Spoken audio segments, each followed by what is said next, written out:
Coba deh bayangin Antartika. Apa yang muncul di pikiranmu? Pasti hamparan es yang luas banget, sunyi, dan beku, kan? Tapi, gimana kalau ternyata di bawah semua es itu ada sebuah dunia tersembunyi yang penuh dengan pergerakan dan misteri?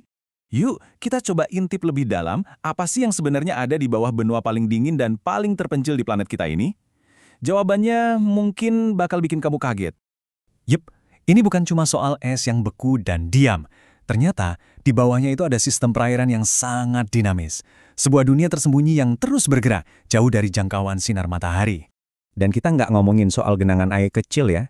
Ini adalah jaringan danau subglasial raksasa yang tersebar di seluruh benua. Sampai sekarang nih, para ilmuwan udah nemuin lebih dari 400 danau di bawah es. 400. Coba bayangin, danau-danau itu terperangkap di bawah lapisan es setebal berkilo-kilometer. Nah, danau-danau ini punya nama keren, danau subglasial. Salah satu yang paling ekstrim, yang paling terkenal, itu namanya Danau Vostok. Danau ini tersembunyi di bawah es setebal 4.000 meter. Itu sama aja kayak kita numpuk 10 gedung pencakar langit. Gila kan? Oke, pasti sekarang kamu mikir, tunggu dulu, gimana ceritanya ada air cair di tempat paling dingin di bumi? Pertanyaan bagus. Ternyata, fisika punya jawaban yang sangat menarik buat ini. Jadi ada dua rahasia utamanya. Pertama, tekanan dari lapisan es yang super tebal di atasnya itu, saking kuatnya sampai-sampai bisa menurunkan titik beku air. Kedua, ada panas dari inti bumi yang naik ke atas, kayak kompor alami yang ngangetin dasar es dari bawah. Nah, kombinasi dua kekuatan inilah yang ngejaga air di sana tetap dalam wujud cair. Kalau kamu pikir danau cair di bawah es itu udah cukup aneh, tunggu dulu, ini ada yang lebih bikin geleng-geleng kepala. Di dunia tersembunyi ini, air nggak selalu main sesuai aturan yang kita kenal. Gini, di permukaan bumi, air itu ngalirnya ke bawah kan? Simple, karena ada gravitasi. Tapi di bawah es Antartika, rajanya itu bukan gravitasi, tapi tekanan. Coba deh bayangin kamu lagi mencet pasta gigi.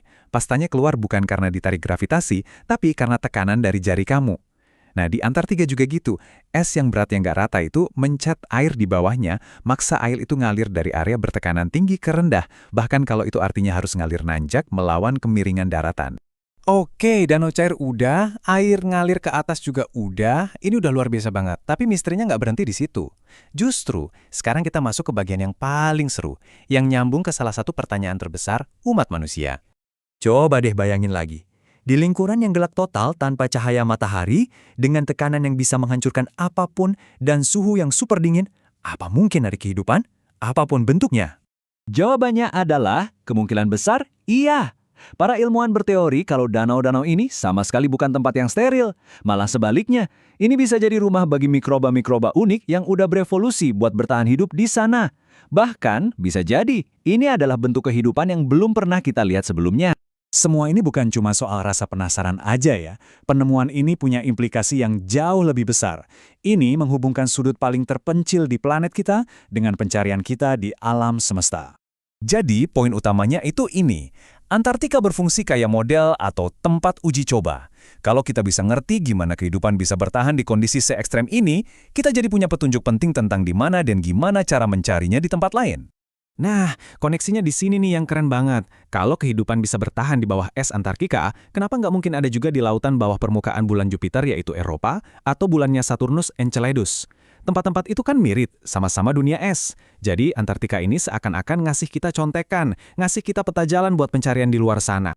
Jadi, apa yang bisa kita ambil dari semua ini?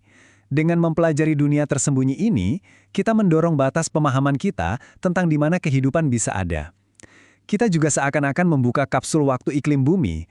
Dan yang terpenting, kita belajar jadi penjelajah antar planet yang lebih baik, cuma dengan riset di halaman belakang kita sendiri. Jadi, benua yang kita kira kosong dan beku ternyata nyimpen dunia yang aktif dan mungkin penuh kehidupan, yang ujung-ujungnya bisa jadi kunci buat nemuin kehidupan di luar bumi. Ini benar-benar bikin kita mikir, rahasia luar biasa apa lagi ya yang masih tersembunyi di planet kita, yang nunggu untuk kita temukan.